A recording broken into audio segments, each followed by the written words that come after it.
Hello বন্ধুরা, আজকে কথা বলবো আজাদ মুভিটা নিয়ে। আজাদ মুভি যেটা আজকে রিলিজ হয়েছে, আজকে মুভিটা আমি দেখে এলাম। তার আগে বলে দিই, যদি এসবিএফ আপনাদের সামনে থাকে, আমি এসবিএফে দেখলাম। এসবিএফে 17 থেকে 23 তারিখের মধ্যে, 17 থেকে 23 জানুয়ারির মধ্যে তাদের সিনেমা উইকস চলছে, সেই জন্য 49 থেকে 99 তাদের সমস্ত টিকিট প্রাইস। তো আপনি যদি চান এই সময়ের মধ্যে, এই 6 দিনের মধ্যে যে কোনো মুভি যখন ইচ্ছা, তাদের যে সময় আছে সেই সময় আপনারা গিয়ে দেখতে পারেন। তো আমি 99-এ আজাদ মুভিটা দেখলাম। মুভিটা কীরকম লাগলো সেটা নিয়ে কথা বলবো। তো মুভিটার স্টোরিতে মানে মেন লিড রোলে আমরা দেখবো অজয় দেবগনকে, দিয়ানা প্লেন্টি, যাই হোক উচ্চারণ ভুল হতে পারে। তো এছাড়াও আমান দেবগনকে দেখবো এবং রাশা ট্যান্ডনকে দেখবো, যে রবীন্দ্র ট্যান্ডনের মেয়ে। তো সবার প্রথমেই বলি, সবার অভিনয় খুব ভালো। অভিনয় নিয়ে কোনো আমার প্রবলেম নেই। প্রবলেম হচ্ছে স্টোরিটার মধ্যে দেখানো হয় আজাদ একটা ঘোড়াকে দেখানো হয়, ঠিক আছে, কিন্তু ঘোড়াটার উপরেই পুরোটা ফোকাস করা হয় এই মুভিটার মধ্যে, যেটা আমার সমস্যা। কারণ এখানে যে স্টোরিটা দেখানো হয় সেটা খুবই প্রেডিক্টেবল স্টোরি। আপনি মানে যদি এরকম মুভি আগে প্রচুর দেখেছেন, প্রচুর এরকম টাইপের মুভি হয়েছে, কিন্তু সব কিছু মানে একটা, যেমন আপনি যখন দাড়ি কাটতে যান, যদি সব কিছু খাবলে দেয় যেরকম লাগে, ঠিক সেরকম প্রথমেই আপনি দেখলে মনে হবে হ্যাঁ ঠিক আছে, কোনো একটা ইংরেজদের বিরুদ্ধে লড়াই আমাদের সামনে দেখানো হয়েছে। সেটা খুবই কম টাইম।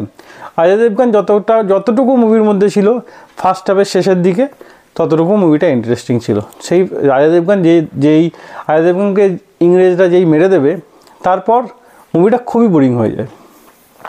তারপর সেই একটা ঘোড়ার প্রেম দেখানো হয়, ঘোড়া দারু খাওয়া দেখানো হয়, ঘোড়া দারু দেখছে অন্যদিকে চলে যাচ্ছে, অন্য ঘোড়ার প্রতি প্রেম, এইসব আমাদের সামনে প্রেজেন্ট করা হয়, যেটা খুবই বোরিং। তো কমেডিও ঠিকঠাক ওয়ার্ক করে না এই মুভিটার মধ্যে। মুভিটা যে টান উত্তেজনা একটা মুভির মধ্যে যেটা প্রেজেন্ট থাকে, যে চোখ সরানো যাচ্ছে না, সেই জিনিসটাও এই মুভির মধ্যে নেই। আমরা লাগান দেখেছিলাম, কিছুটা লাগানের ঝলক এর মুভির একদম শেষে দেখানো হয়েছে। তো লাগানে ক্রিকেট খেলা দেখানো হয়েছিল, কিন্তু এখানে সেটা না, এখানে ঘোড়দৌড় দেখানো হয়েছে। আমান দেবগনের ঘোড়া হচ্ছে আজাদ, যে অজয় দেবগনের ঘোড়া ছিল। অজয় দেবগন মারা যাওয়ার পর আজাদকে আমান দেবগন অনেক মানে বুঝিয়ে, অনেক কষ্টে তাকে নিজের বশে আনে, এবং সেই আজাদ তার দুঃখ বোঝে আমান দেবগনের, এবং আমান দেবগনের দুঃখ বুঝে সে মানে তার মধ্যে ক্ষত থাকা সত্ত্বেও আমান দেবগনকে ঘোড়দৌড়ে জিতিয়ে দেয়। শুধু তাই নয়, এই ঘোড়দৌড়ে জেতার ফলে গোটা গ্রামবাসী করমুক্ত হয়ে যায়। যদি এই ঘোড়দৌড়ে সে হেরে যেত, তাহলে গোটা গ্রামবাসীকে আফ্রিকা পাঠিয়ে দেওয়া হতো ইংরেজদের গোলাম হিসাবে।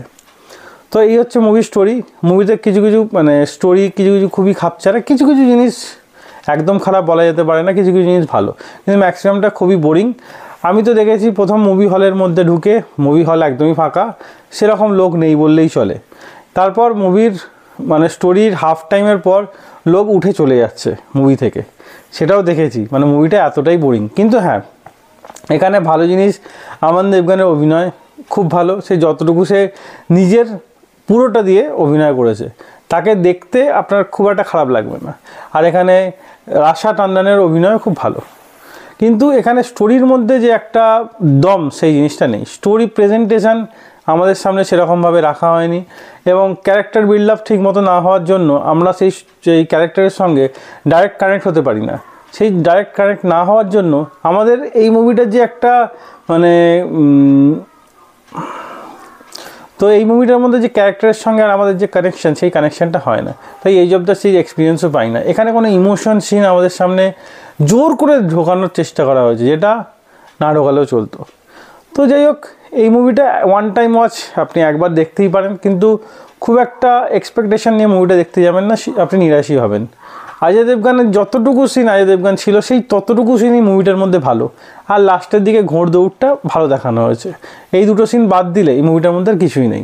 একটা লাভ স্টোরিও ঠিকঠাক দেখানো হয়নি। হ্যাঁ, ঘোড়ার প্রেম আপনি দেখতে পাবেন। ঘোড়া হচ্ছে দারুতে আসক্ত, এবং ঘোড়া নিজের অন্য ঘোড়ার দিকে প্রেমে মক্ত, এইগুলো আপনি দেখতে পাবেন। আপনি এখানে মানুষের থেকে ঘোড়ার ইমোশন আপনাদের সামনে কানেক্ট করার চেষ্টা করা হয়েছে।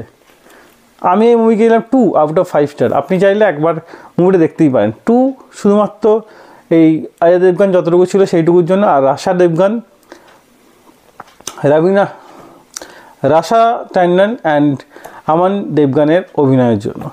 তো স্টোরিটা আমার তো খুবই উইক লেগেছে, আপনি যদি চান একবার ট্রাই করতে পারেন। তো এই ভিডিও এতটাই, ভিডিও ভালো লাইক অবশ্যই দেবেন, এরকম আরও ভিডিও পেয়ে চ্যানেলটা সাবস্ক্রাইব করে পাশে থাকা বেল আইকনটি অবশ্যই বাজিয়ে দেবেন। দেখা হচ্ছে পরের ভিডিওতে, তখন ভালো থাকুন, সুস্থ থাকুন। ভিডিও দেখার জন্য ধন্যবাদ, বাই।